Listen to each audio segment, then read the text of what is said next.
Ngayon, ako po, San Miguel, Ramon Ang, nagbo-volunteer ako ngayon. Ako lang tutulong sa buong Metro Manila ng baha. At no cost to the people, at no cost to the government. A Filipino billionaire is pushing to privatize solutions to Metro Manila's worsening flood crisis. A move that could test the political will of those who, critics allege, enriched themselves from the government's multi-billion peso flood control budgets. Observers note that during the administration of former President Rodrigo Duterte, nearly 1 trillion pesos was allocated for flood control projects. Skeptics argue much of it was wasted, with little to show for the staggering sum. In a press conference held today, August 8th, San Miguel Corporation President Ramon Ang has offered to address Metro Manila's flooding problem at no cost to the government. His plan includes removing riverside obstructions, even if that means purchasing land to relocate schools and informal housing, then rebuilding them in safer locations. Oh, kahit yung eskwela, gusto mo, bibili na ako ng lupa, kapalit doon. Tatayuan ko ng kapalit na eskwela. At yung housing, bibili na rin ako lupa. Para tayuan ng pabahay yung mga tao doon. Para lang alisin natin yung mga pabahay at eskwela sa ibaba ng ilog. Kaya, pag may problema, huwag tayo magtuturuan, di ba? Hanapin natin yung problema, imbestigahan natin. Hindi nga ako satisfied sa drone. Pina-helicopter ko pa yan siya. Oh, if you remember last year, di ba nagbaha yung Bigutan? South Luzon Expressway, Bigutan, hanggang dito ang tubig. Biniblame na naman ako. Pinapuntahan namin kung bakit. Meron pala ng construction, naglilinis ng transit mixer, binuhos yung konkreto sa kanal, nanigas yung buong kanal. O kasalanan pa natin yun? O hindi, wala na turam, pinalitan namin lahat ng kanal. Kami gumawa nun at our cost. Concrete cutter, yung kasada, pinalitan kanal, sinimento na bago. Meron ba kayo narinig? Wala. At no cost to the government, ha? Sukat, nagpara. Eto na naman, same problem. Binyak namin, pinalitan ng bagong kanal. O last week, nagbaha yung Alabang. King-raise namin agad. Meron palang nagkamali na naman, nag-seed pipe sa ilog, outflow to Laguna Bay. O, sinumbong namin kagad kay Mayor Biason. Action kagad si Mayor Biason. O, di wala na baha ang Alabang. O, nakakita niyo yung Southwood. Nagbabaha. Barado pala yung mga ilog. Nakita niyo yung Alaska area, San Pedro, Laguna. 50 years na po nagbabaha yan. Eh, lahat ng public works secretary, ang solusyon is tampakan daw yung South Luzon Expressway. Anong ginawa ng San Miguel? Madali lang po, nilinis lang yung ilog ng San Pedro at San Isidro. Magic, wala nang baha. O so bakit kayo nag-iisip lagi ng kung ano-anong nuclear solution? Samantala pwede naman, simple lang. Linisin lang natin yung ilog. Tsaka yung mga ilog na yan, may easement po yan. Alam mo kung anong ginagawa? Tinatayuan ng bahay. Kaya kailangan isa batas yan na bawal magtayo on the river easement. At of course, crime yung magtayo sa ibabaw ng river. Yun lang ang kailangan. So, naging congressman ka, pare. I-push nyo na yan. Isa batas yan. Para wala nang baha ang buong Pilipinas. Ano ba problema? O, tingnan nyo. Nagbabaha everywhere. Ano ba problema? Nagbara lang pala yung ilog. Nagtuturoan pa tayo. Tapos pag nagbara yung ilog, imbis na linisin yung ilog, gawa natin yung wall para may hanap buhay. O yung patay. O yung wall. Pag nag-seat pipe, di sinilip. Sa gitna sinit pipe. Tapos nung pagka may baha na, dami na nila solution, ano? Bukain nyo lahat ng konkretong karsada, gagawa natin ng water storage yan. Ilang minuto kaya mo i-store doon sa ilalim ng karsada? Baka 1 hour, baka wala pa 30 minutes. But it will cost the taxpayer billions and billions of corruption. Kaya, kita nyo, if you notice, yung area of responsibility, nakita yung NAIA airport, every year baha yan. O ba this year, walang baha, ang lakas ng bagyo. Yung bagyo natin last 2 weeks ago, in 15 hours, 372 millimeter of water. Equivalent yan sa 24 hours of Undoy na 454, ha? So in short, Ba't yun naiya, walang baha? Kasi nilinis natin yung mga ilog. Ngayon yung mga ilog natin, linisin pa natin gusto. Ito pa ang problema. May mga genius nagtayo ng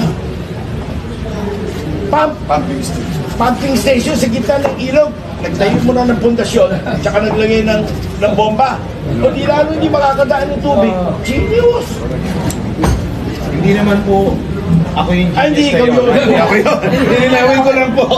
Minsan meron pa Parang kilala ko. Hindi po ako yung genius na yan. I-clarify ko lang po. Ganito, hindi na tayo magsisisya. Nakita mo, hindi ko na tinuturo kung sino. Pero, I take it upon myself. I will cooperate with all of you at no cost to you guys. Kami na gagawa. Wow! Ang daming solution, ang daming pera pinag-uusapan. Kami na gagawa. San Miguel na magkiklearing. Pero without you guys authorizing us, hindi namin magagawa yun. Paano namin pupunutin yung mga yun? But with MMDA and mayors, ay, yung lahat ng obstruction na yun, bunutin natin para mawala na yung baha. Kailangan po ba ng batasyon? Hindi na. Gawin mo lang. Pabayaan mo na sila magdemanda kung gusto nila. Tama? political will. Oo. Yung mga nagtayo ng bahay sa gitna, tanggalin na yun.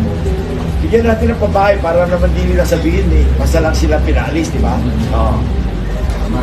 In a joint appearance with Manila Mayor Francisco Isko Moreno Domagoso, Ramon Ang emphasized that the removal of these obstructions is key to restoring natural water flow. He expressed readiness to fund the relocation efforts himself, underscoring his belief that decisive private sector action is needed where public efforts have failed. The Department of Public Works and Highways recently acknowledged the need for a comprehensive drainage master plan for the capital. The push for privatized solutions now raises questions. Will entrenched political and bureaucratic interests, long accused of profiting from flood-related contracts, allow Ang's proposal to move forward? And more urgently, where exactly did the 1 trillion peso flood control budget of the Duterte years go? Ang solution ng Metro Manila flooding is bara ng ilog. At yung mga tinayong seat pile o tinayong kasada, kailangan alisin, linisin. Solve ng baha ng buong Metro Manila. Tama-tama, sinabihan ako Malacanang to coordinate with MMDA chairman. So, nag-coordinate kami. Ang galing ni chairman, tsaka yung kanyang team. Walang biro. Not because he's here. Magaling yung team niya. Naintindihan nila yung problema. Hindi lang nila na-drone. Pero naintindihan nila yung problema. Ang kailangan ng Metro Manila, isa lang. Tanggalin yung mga sheet pile na yan na nagbara ng ilog. At tanggalin yung mga kalsada, tsaka housing, tsaka eskwela sa ibabaw ng ilog. Solve na yung baha ng buong Metro Manila. Wala na kayong hanap buhay nun, no? Ay. Ngayon, ako po, San Miguel, Ramon Ang, nagbo-volunteer ako ngayon. Ako nang tutulong sa buong Metro Manila mag-solve ng baha. At no cost to the people, at no cost to the government. Kahit yung eskwela, gusto mo, bibili na ako ng lupa, kapalit nun. Tatayuan ko ng kapalit na eskwela. At yung housing, bibili na rin ako lupa para tayuan ng pabahay yung mga tao doon. Para lang alisin natin yung mga pabahay at eskwela sa ibaba ng ilog. Kaya, pag may problema, huwag tayong magtuturoan, di ba? Hanapin natin yung problema, imbestigahan natin. Hindi nga ako satisfied sa drone ang daming solution, ang daming pera pinag-uusapan. Kami nang gagawa. San Miguel na magkiklearing. Pero without you guys authorizing us, hindi namin magagawa yun. Paano namin bubunutin yung mga yun? But with MMDA and mayors, ay, yung lahat ng obstruction na yun, bunutin natin para mawala na yung baha. Kailangan pa ba ng batasyon? Hindi na. Gawin mo lang. Pabayaan mo na sila magdemanda kung gusto nila. Tama? Kailangan may will. Political will. Political will. Yung mga nagtayo ng bahay sa gitna, tanggalin na yun. Bigyan natin ng pabahay para naman din nila sabihin basta lang sila pinalis, di ba? So, di ba, ang liit ng problema, ang dami nyo pang genius na nakita ko sa television. Tubig. Ang main drainage ng buong Quezon City, Valenzuela, Nabotas, Malabon, Obando, Tulyahan River. Isa lang yon. At meron ko mapa. Dinron. Wow! May bomba na nahanap. Ano? Tinakpan pala yung Tulyahan River ng ilog. Nilagyan, ito yung ilog. Nilagyan mo na ng sheet pile. Di ba sigip na? Tapos tinayuan. Ginawang parang karsada. Ginawang housing. Tapos tinayuan ng eskwela doon sa paliko. Paano dadaan yung tubig? Nung tinawag sa akin, nung nagdodrone, hindi ka ako totoo yan, bawal yan. Oo, totoo yan. Oy, kunan nyo ng ebidensya, video nyo. Niliparan ng helicopter hapon. May kompletong video yan. More than 1 kilometer na tinakpan. Pareha, hindi 10 meters ha. 1 kilometer. More than 1 kilometers na tinakpan at niliitan yung Tulyahan River. Nakalimutan nila yung Tulyahan River. Ito yung drainage ng La Mesa Dam. Pag may bagyo, nagre-release ng tubig, isa lang ho labasan niya papuntang Manila Bay. Tulyahan River. O di nahanap yung problema. Ngayon kailangan natin ebidensya at proof.